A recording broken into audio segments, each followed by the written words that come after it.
दोस्तों, बीते कुछ दिनों से अयोध्या से ऐसी ऐसी घटनाएं सामने आ रही हैं जिनमें कहा जा रहा है कि गिद्धों के झुंड देखने को मिल रहे हैं, बंदरों के झुंड देखने को मिल रहे हैं, तो कोई कह रहा है कि नागों के भी झुंड राम मंदिर में आए हैं। शुरू में तो ये बातें मुझे भी अफवाह ही लगी थी, लेकिन जब हमने इसकी रिसर्च की तो पाया कि वाकई में ये घटनाएं सत्य हैं, जिसको लेकर वन विभाग भी अलर्ट हो चुका है। इन सब घटनाओं के पीछे आखिर कारण क्या है, यह तो हम नहीं जानते। कहा जा रहा है कि जीवित रूप में भगवान स्वयं आ रहे हैं। वहीं कुछ लोग ऐसे हैं जो यह भी कह रहे हैं कि गिद्ध का अयोध्या में आना अपशगुन हो सकता है, क्योंकि हम सभी जानते हैं कि भारत के अलावा पाकिस्तान जैसे देशों में राम मंदिर के खिलाफ साजिश भी रची जा रही है। ऐसे में इन खबरों को भी नकार देना कि यह अपशगुन नहीं है, यह भी सही नहीं होगा। अब जब बात हो रही है कि जीवित रूप में देवता अयोध्या आ रहे हैं, तो इसमें एक और घटना का नाम जुड़ जाता है जो अपने आप में अद्वितीय है, और आपने इस घटना के बारे में विस्तृत रूप से नहीं सुना होगा। क्या आप जानते हैं कि एक बार बजरंगबली स्वयं अयोध्या में प्रकट हो गए थे, और तब अयोध्या और भारत में ही नहीं बल्कि पूरी दुनिया में इस घटना की चर्चा हुई थी। यह अपने आप में अद्वितीय घटना है जिसके बारे में ज्यादा लोगों को जानकारी नहीं है। तो देर न करते हुए आते हैं आज की इस घटना पर। आखिर क्या हुआ था जब अयोध्या में स्वयं प्रकट हो गए थे बजरंगबली? कैसे 150 से अधिक एनकाउंटर करने वाले इंस्पेक्टर के भी उड़ गए थे होश? कैसे पाकिस्तान के आतंकवादियों में भी होने लगी थी बजरंगबली की चर्चा? क्या हुआ था जब मंडराया था अयोध्या में खतरा? सब कुछ जानेंगे आज के इस वीडियो में। स्वागत है आपका हमारे चैनल में। दोस्तों, वीडियो शुरू करने से पहले अयोध्या राम मंदिर के उद्घाटन की शुभकामनाएं आप कमेंट के माध्यम से जरूर दें, और अगर आप हिंदू हैं तो हमारे चैनल को सब्सक्राइब जरूर करना, क्योंकि हम यहां पर हिंदू इतिहास से जुड़ी सच्ची जानकारी प्रोवाइड करते हैं। दोस्तों, आज हम जिस घटना के बारे में बात करने वाले हैं, इस घटना पर एक फिल्म भी बन चुकी है। वीडियो के अंत में उस फिल्म का नाम भी बताएंगे जो कि काफी हिट हुई थी, और यह पिछले साल ही रिलीज हुई है। तो चलिए बात करते हैं घटना के बारे में। बात है 1998 की। हर रोज की तरह हनुमानगढ़ी के सामने काफी भीड़ दिखाई दे रही थी। लोग आ रहे थे, भगवान हनुमान के दर्शन कर रहे थे और जा रहे थे। लेकिन तभी हनुमानगढ़ी वाली गली में एक जीप पुलिस को खड़ी हुई मिलती है। पुलिस को शुरुआत में तो यह लगता है कि शायद कोई व्यक्ति दर्शन करने आया होगा, और इसीलिए वह जीप खड़ी करके अंदर चला गया है, तो शायद वह वापस आएगा। लेकिन 1 घंटा गुजरता है, 2 घंटे गुजरते हैं, लेकिन फिर भी उस जीप को लेने कोई नहीं आता है। 2 घंटे बाद पुलिस उस जीप को लेकर थाने चली जाती है, और फिर उस जीप की तलाशी की जाती है। उस जीप में एक मोटर प्राप्त होता है। ये वह मोटर था जिससे पानी निकलता है। आमतौर पर इसे टुल्लू भी कहा जाता है। उस मोटर को खोला जाता है तो मोटर के अंदर कुछ बुरादे जैसा पाउडर जैसा मिलता है।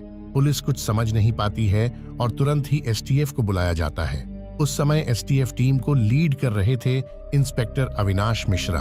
अविनाश मिश्रा की पोस्टिंग 1985 में हुई थी, और 1985 से 2019 तक वह एसटीएफ में कार्यरत रहे। इनके नाम 50 एनकाउंटर भी हैं। अविनाश मिश्रा जैसे ही पहुंचते हैं और देखते हैं, वह तुरंत बताते हैं कि यह तो आरडीएक्स है। एसटीएफ टीम को यह समझते देर नहीं लगती है कि आरडीएक्स अब पूरी अयोध्या में फैल चुका है। तुरंत ही पूरी अयोध्या को अलर्ट किया जाता है, और पूरी अयोध्या में 1 घंटे के अंदर ही 8 जगहों पर आरडीएक्स जब्त किया जाता है। यह अपने आप में काफी हैरान करने वाली घटना थी। यानी आतंकवादियों की यह साजिश थी कि पूरी अयोध्या को एक बार में ही नष्ट कर दिया जाए। क्योंकि यह जीप हनुमानगढ़ी के पास पाई गई थी, तो पूरी उम्मीद थी कि हनुमानगढ़ी में भी कहीं न कहीं आरडीएक्स रखा गया हो। एसटीएफ टीम तुरंत ही हनुमानगढ़ी की तलाशी करना शुरू करती है, लेकिन बहुत हाथ पैर मारने के बाद भी टीम को कुछ नहीं मिलता है। इंस्पेक्टर अविनाश मिश्रा थक हार कर बैठ जाते हैं, लेकिन तभी एसटीएफ टीम का ही एक सदस्य काफी देर में मंदिर के अंदर से निकलता हुआ दिखाई देता है। लेकिन यह सदस्य कभी एसटीएफ टीम में रहा ही नहीं था। अविनाश मिश्रा जैसे ही उस शख्स को आवाज देते हैं, वह व्यक्ति भागने लगता है। यह व्यक्ति पूरी तरह एसटीएफ दस्ते के ही यूनिफॉर्म में था। तुरंत ही टीम उसे दौड़कर पकड़ती है, और यह समझते देर नहीं लगती कि यह कोई आतंकवादी ही है। जैसे ही उस आतंकवादी को पकड़ा जाता है, वह आतंकवादी हंसने लगता है और हंसते हंसते कहता है, अरे तुम कुछ नहीं कर सकते, मैंने अब हनुमान घड़ी के अंदर टाइम बॉम्ब लगा दिया है और घड़ी देखते हुए वह कहता है, अब तो सिर्फ 1 मिनट बचे हैं, जाओ जो करना है कर लो। ये सुनकर तुरंत इंस्पेक्टर अविनाश मिश्रा हनुमान घड़ी के अंदर की तरफ भागते हैं। एसटीएफ टीम ने हनुमान घड़ी का कोना कोना छान मारा, लेकिन कुछ भी नहीं मिला। अब मुश्किल से 20 से 30 सेकंड का वक्त बचा होगा। तब टीम को लीड कर रहे इंस्पेक्टर अविनाश मिश्रा की नजर एक बंदर पर पड़ती है। वह बंदर वाटर कूलर पर बैठा हुआ तारों को काट रहा था। इंस्पेक्टर अविनाश मिश्रा को शक हुआ कि इस वाटर कूलर में कुछ हो सकता है और वह चाहते थे कि यह बंदर इन तारों को छोड़े तो जाकर वह वहां पर चेक करें। उन्होंने आनन फानन में पास में खड़े हुए व्यक्ति का प्रसाद उस बंदर की तरफ फेंका, लेकिन बंदर ने प्रसाद नहीं लिया और बंदर वहां से भाग जाता है। तुरंत इंस्पेक्टर अविनाश मिश्रा साथ में खड़े बम निरोधक टीम को वाटर कूलर के पास जाने के लिए कहते हैं और जैसे ही वह शख्स वाटर कूलर के पास पहुंचता है, वह जोर से चीखता है और इस चीख से वहां पर खड़े सभी व्यक्तियों का ध्यान उस वाटर कूलर पर चला जाता है। वह शख्स जोर से चिल्लाकर कहता है, अरे ये तो टाइम बॉम्ब है। और इसके साथ ही वह एक बात और कहता है। वह कहता है, अरे सर, ये तो 3 सेकंड पर रुक चुका है। अविनाश मिश्रा को यह समझते देर नहीं लगती कि वह बंदर जिन तारों को काट रहा था, वह तार इस टाइम बॉम्ब के ही थे। अविनाश मिश्रा तुरंत उस बंदर को ढूंढने के लिए दौड़ने लगते हैं और तभी ढूंढते हुए अविनाश मिश्रा की नजर हनुमान घड़ी के शिखर पर जाती है, जहां पर एक बंदर मंदिर पर लगे कलश को सहला रहा था।